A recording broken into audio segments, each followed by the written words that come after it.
네, 저는 이제 상주에 오기 전까지 주로 유치부 교사로 섬겼습니다. 그 간사의 삶을 살고 상주에 오고 나서 처음으로 청소년부, 또 중고등부를 담당하게 되었습니다.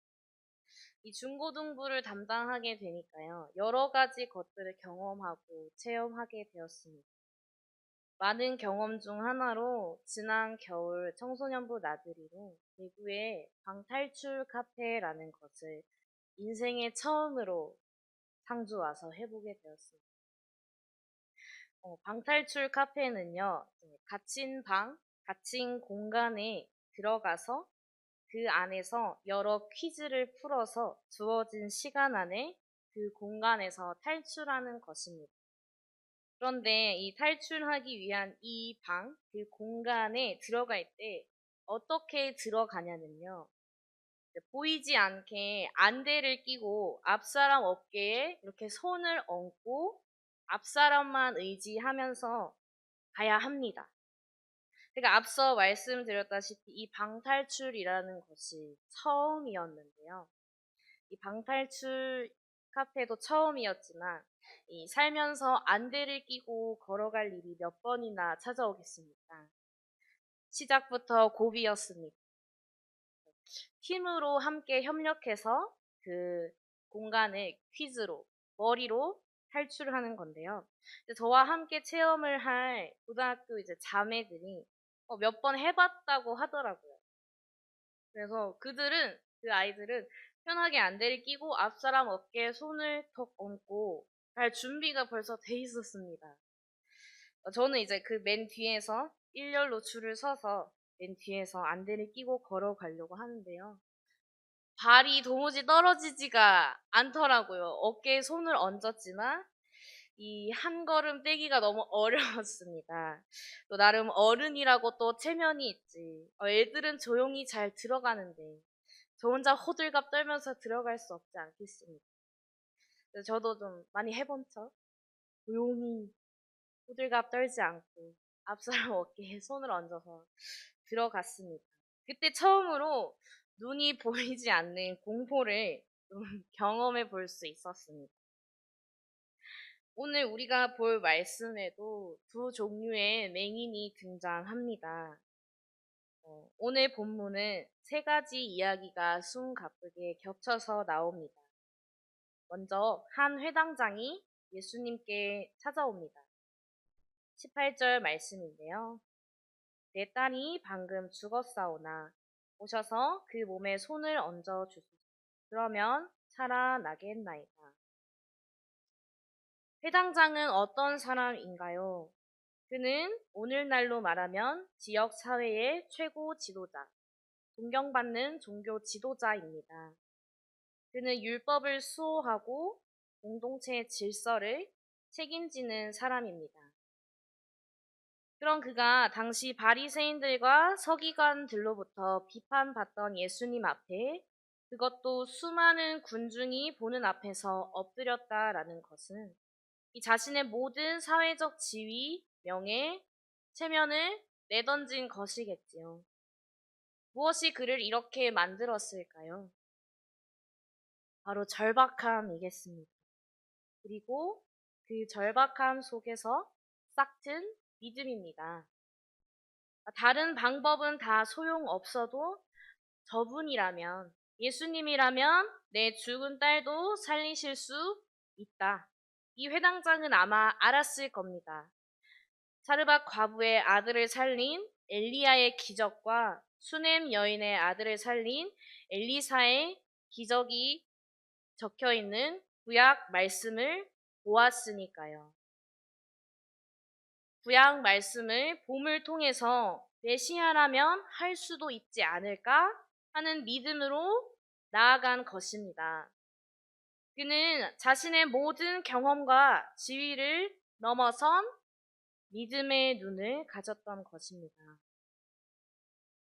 예수님께서 회당장으로 가시는 길에 또 한 사건이 일어나게 됩니다.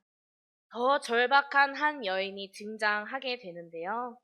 무려 12년 동안 혈루증으로 고통받던 여인입니다. 12년입니다. 우리는 이 12년의 세월이 얼마나 긴지 압니다.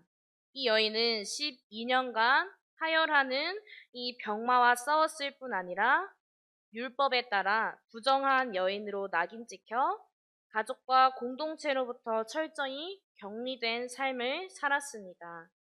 이 병을 고치기 위해 재산은 재산대로 탕진하고 마음은 마음대로 무너진 살아도 사는 것이 아닌 인생이었습니다.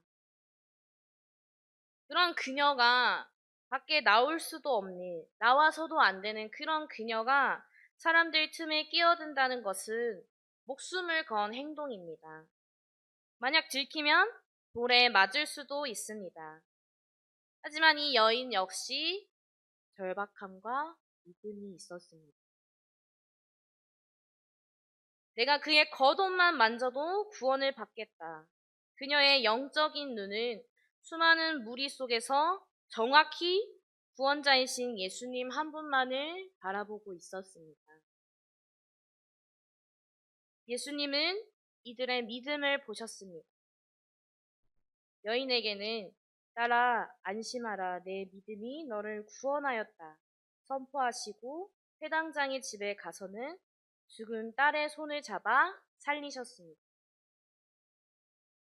근데 성도님들 바로 이 놀라운 기적의 현장에 눈은 멀쩡히 떴으나 아무것도 보지 못한 진짜 맹인들이 있었습니다. 회당장의 집에는 이미 곡하는 자들과 피리 부는 자들이 와 있었습니다. 유대인의 장례 의식에 필요한 절차입니다.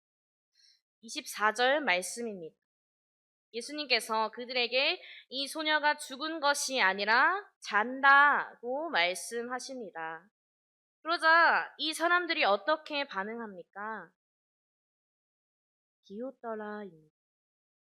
이 비웃음은 무엇을 의미합니까? 이것은 단순한 조롱이 아닙니다. 이것은 자신들의 경험과 상식에서 나오는 확신에 찬 비웃음입니다. 우리는 전문가다. 우리는 이 장례 의식을 수없이 경험해본 전문가다. 당신이 뭘 안다고 사는 거라고 얘기하는가? 이 아이는 분명히 죽었다. 우리가 봤다. 이 사람들의 육신의 눈이 멀쩡히 떠 있었습니다. 그들은 죽은 소녀의 창백한 얼굴, 슬퍼하는 부모, 그리고 그들 앞에 서 계신 예수님의 모습을 똑똑히 보았습니다. 하지만 그들은 자기들 앞에 서 계신 분이 생명의 주인이시며 죽음조차 잠으로 바꾸실 수 있는 창조주 하나님이심을 보지 못했습니다. 그들은 자신들의 경험과 상식이라는 한계에 갇혀 예수님을 그저 이상한 소리 하는 낯선 몫으로만 여겼습니다. 이들이 진짜 맹인.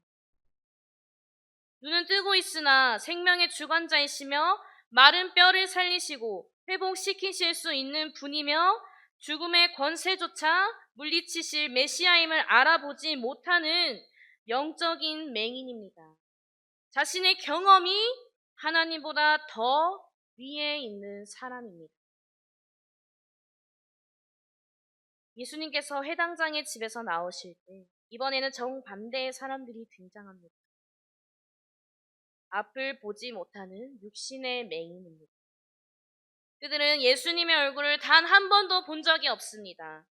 그들은 그분이 행하신 기적을 눈으로 목격할 수도 없었습니다. 그런데 그들이 예수님을 부르는 호칭이 무엇입니까? 27절 말씀입니다. 다윗의 자손이여 우리를 불쌍히 여기소서. 이것은 오늘 본문에서 가장 놀라운 고백입니다.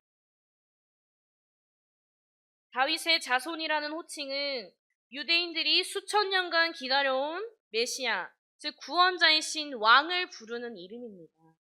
당시 눈을 멀쩡하게 뜨고 있던 수많은 군중, 율법을 달달 외우던 바리새인과 서기관들도 예수님을 그저 갈릴리의 목수나 훌륭한 선생, 심지어 귀신 들린 자로 여겼습니다.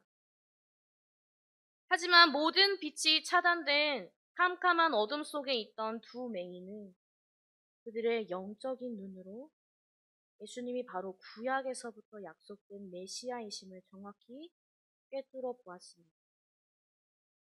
예수님께서 그들을 집으로 들이시고 물으십니다. 이 질문이 중요합니다. 내가 능히 이 일 할 줄을 믿느냐? 28절에서 그들이 대답합니다. 주여, 그러하오이다. 이 대답은 단순한 긍정이 아닙니다. 주님, 그렇습니다. 주님은 다윗의 자손이시며 우리의 메시아이시고 생명의 주권자 되시며 창조주 되시니 당연히 하실 수 있습니다. 우리는 주님을 믿습니다. 라는 위대한 신앙 고백입니다. 예수님은 그런 그들의 믿음을 보시고 너희 믿음대로 되라 하시며 그들의 눈을 만지셨고 그들은 육신의 눈과 더불어 영적인 눈을 동시에 뜨게 하셨습니다. 사랑하는 성도님들, 우리는 저보다 더 오래 사신 분들도 계시고 수많은 경험을 하신 분들도 있습니다. 그 경험을 통해서 참 많은 것을 보고 깨달으셨을 겁니다. 자녀도 키워보셨고 사업의 흥망성쇠도 겪어보셨고 인간관계의 덧없음도 느껴보셨습니다. 그래서 우리는 이제 웬만한 일에는 놀라지 않는 경험과 연륜이 생겼습니다. 그런데 바로 그 경험과 연륜이 저 회당장의 집에 있던 무리들처럼 우리를 비웃는 자로 만들고 있지는 않습니까? 매주 교회에 나와 예배를 드리고 성경을 읽으며 예수님의 모습을 봅니다. 하지만 우리의 마음이 무뎌져서 예수님을 그저 종교적인 대상으로만 내 삶의 문제를 해결해주는 수단 정도로만 바라보고 있지는 않습니까? 내 경험상 그건 안 돼. 기도해도 소용없어. 판단하면서 전능하신 하나님의 능력을 내 생각, 내 상식, 내 경험에 가두고 있지는 않습니까? 예수님의 말씀이 내 삶을 변화시킬 능력이 있음을 믿지 못하고 세상의 문제 앞에서 그저 비웃고 있지는 않습니까? 그렇다면 우리가 바로 오늘 말씀의 진짜 맹인일 수 있습니다. 진짜 맹인은 눈앞의 문제와 절망적인 현실만 보고 그 너머에서 일하시는 전능하신 하나님을 보지 못하는 사람입니다. 반대로 진짜 눈을 뜬 사람은요, 비록 내 현실이 맹인처럼 캄캄하고 12년 혈루증 고통처럼 내 딸이 죽은 것처럼 절망적일지라도요. 그 모든 문제를 뛰어넘어 능히 이기실 예수 그리스도를 다윗의 자손, 나의 주, 나의 하나님이라고 고백하며 바라보는 사람입니다.